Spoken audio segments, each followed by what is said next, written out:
A retired FBI hostage negotiator read the Nancy Guthrie ransom note and found something in it that nobody else saw. Not a hidden code, not a secret message. Something worse. He found a line that should not exist in any real ransom note ever written. And that one line might tell us everything about who wrote this note and what they actually wanted. His name is Jason Pack. Retired FBI, not an agent who filed paperwork, not an analyst who sat behind a desk, a hostage negotiator, the person whose job it was to talk to people who held lives for ransom, to get on the phone with someone who has a gun to a head and convince them to put it down, to read the words of a kidnapper the way a cardiologist reads an EKG. Every syllable matters. Every choice of word reveals intent.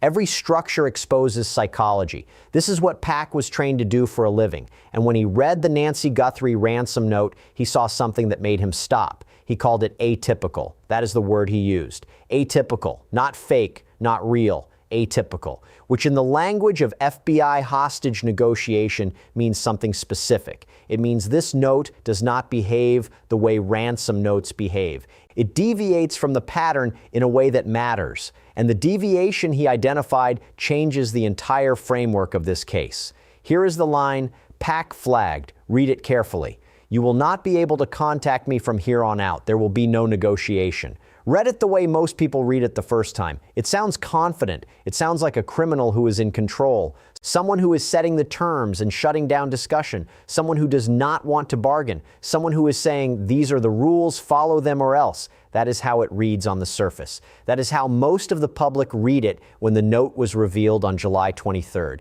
Now read it the way Jason Pack read it.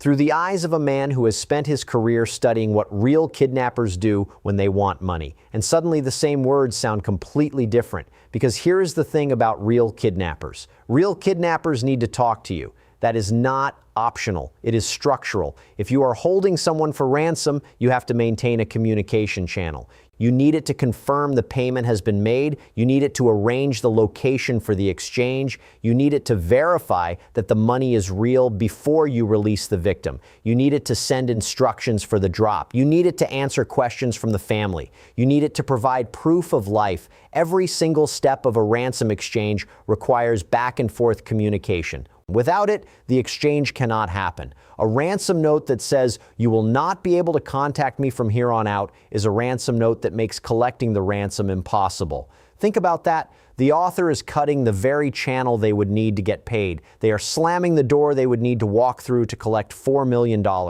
They are building a wall between themselves and the money they are supposedly demanding. That is not how a kidnapper behaves. That is how someone behaves when they never intended to collect. When the demand was never the point. When the note was never about money at all. And that is what Jason Pack figured out. In his analysis published on July 24th, he said the note reads more like someone who wants control, fear, and finality. Not someone managing a payment exchange. Control, fear, finality. 3 words that reclassify the entire note from a ransom demand into a psychological weapon. The author wanted control. The note dictates every term, the amount, the deadline, the currency, the method, the consequences. There is no room for Savannah to respond, no room to ask questions, no room to negotiate. The note does not invite a conversation, it delivers a verdict. That is not how extortion works. Extortion is a dialogue. This is a monologue. The author wanted to stand on a stage and deliver a performance, not sit at a table and make a deal. The author wanted fear. Every element of the note is designed to maximize terror. The escalating deadlines, the death threat, the line about Nancy being aware of her own potential death, the instruction not to contact law enforcement, the closing line that severs all communication. This is not a note that calms you down enough to pay. This is a note that panics you so thoroughly that you cannot think straight. The fear is not a side effect of the demand. The fear is the product, the author is selling terror, and the note is the delivery system. And the author wanted finality. You will not be able to contact me from here on out. That is not a temporary blackout. That is a permanent severing. The author is saying, this is the last you will hear from me. After this note, there is nothing. No follow-up, no verification, no confirmation, no second chance. The note arrives, makes its impact, and then the author disappears forever. That is not a payment strategy. That is an exit strategy. Now connect this to what actually happened after the note was sent. because the evidence validates Pak's theory in a way that is almost too clean. The FBI took the Bitcoin address included in the note and deposited a small amount of cryptocurrency into it. This is a standard tracking technique. If anyone moves the money, the blockchain records the transaction and investigators can follow the trail. It is a digital tripwire. Put a little money in the wallet and wait for someone to reach in and grab it. Nobody grabbed it. The money sat in that wallet untouched for 6 months. No transaction, no withdrawal, no movement of any kind.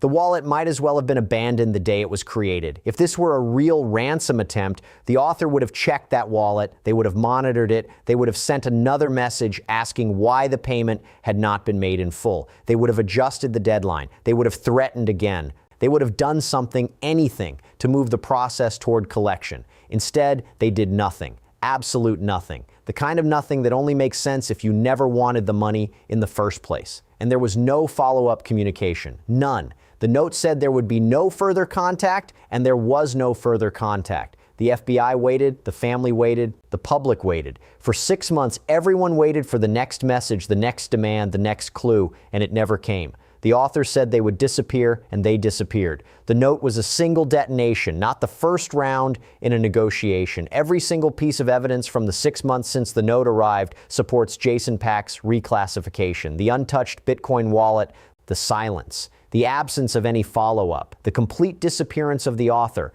None of this is consistent with a kidnapper trying to collect a ransom. All of it is consistent with someone who wanted to create a burst of terror and then vanish. And that brings us to the implication that Pak's analysis raises but does not state directly. The implication that sits underneath his words like a fault line waiting to shift. If the note was never about money, then the kidnapping may have never been about money either. Think about what that means. For 6 months, the FBI, the media, the public, the true crime community, everyone has been operating under the assumption that this is a kidnapping for ransom. Someone took Nancy Guthrie. Someone sent a ransom note. Someone demanded $4 million in Bitcoin. Therefore, someone took Nancy Guthrie for money. That is the framework. That is the lens. That is the story everyone has been telling. But if the ransom note was never a genuine ransom demand, if it was a psychological weapon designed to create fear and then disappear, then the framework collapses. The money was never the motive.